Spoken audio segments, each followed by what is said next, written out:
What are the symptoms of the onset of the dementia? Could you please describe the symptoms or the changes in the behavior of a person that could be a mark or a signal to go and to do a checkup with a neurologist or neuropsychiatrist? See, one of the things that people often worry about, older people, they come to us, they often say, oh, I forget my keys, or I didn't know where I parked my car. I used to be okay, but I'm now difficulty. Or I can't think of a word or a name. I meet a friend, I've known him for a long time, and now I meet him and I can't recall the name. Of course, when I walk down, after I met him, I've spoken to him, I walk down and the name comes back. And okay, with the car, this, yes, I retrace my breath, and yes, something it comes back after a while, but I have more difficulty. Now, is that an early sign? Mm-hmm. And that can be a difficult one, but usually this kind of phenomenon is very common in older people, especially when you're in your late 70s, 80s. This is very common. Yeah, and often these people perform reasonably well on testing and don't have mild cognitive impairment necessarily, especially if they have problem in, say, answering questions or bringing up names and all quickly, but they come back after a while, really. And we call it tip of the tongue phenomena kind of thing. They know that, yeah, I know that name, but it's not coming now. Or I can tell you which theater we went to, but I can't, it's not coming now. I'll ask Google, I'll let you know later. So that is very common.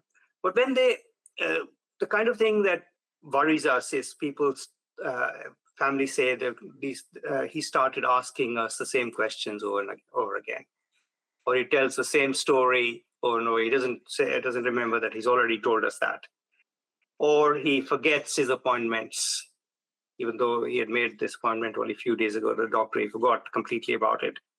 He's buying inappropriate things, or he's making wrong driving decisions. Mm-hmm. He's having difficulty calculating his bills. He used to be okay with now balancing his checkbook or managing his money. He's having difficulty. He's asking for help there. He sometimes cannot, if something goes wrong on television, he doesn't know what to do with the remote control or microwave oven. He can't manipulate it anymore.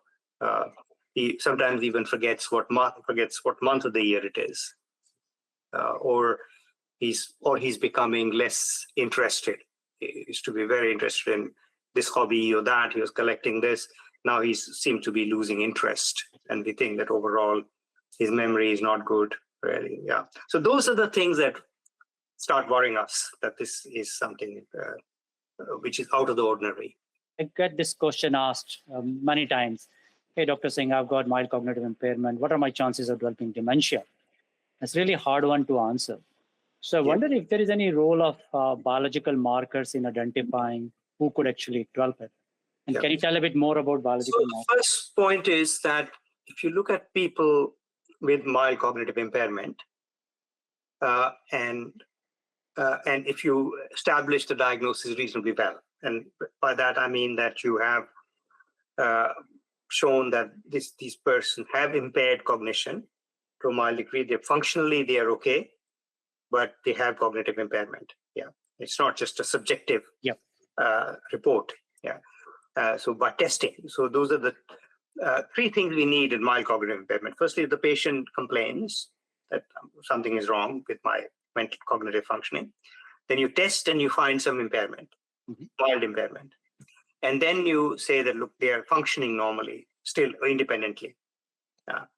So if they meet those criteria and you think it's not because of depression or something else, it's not an acute stress or they're under or something that may have transiently affected them, then you follow these people up. You find that on the average, about 6 to 8% will develop dementia per year.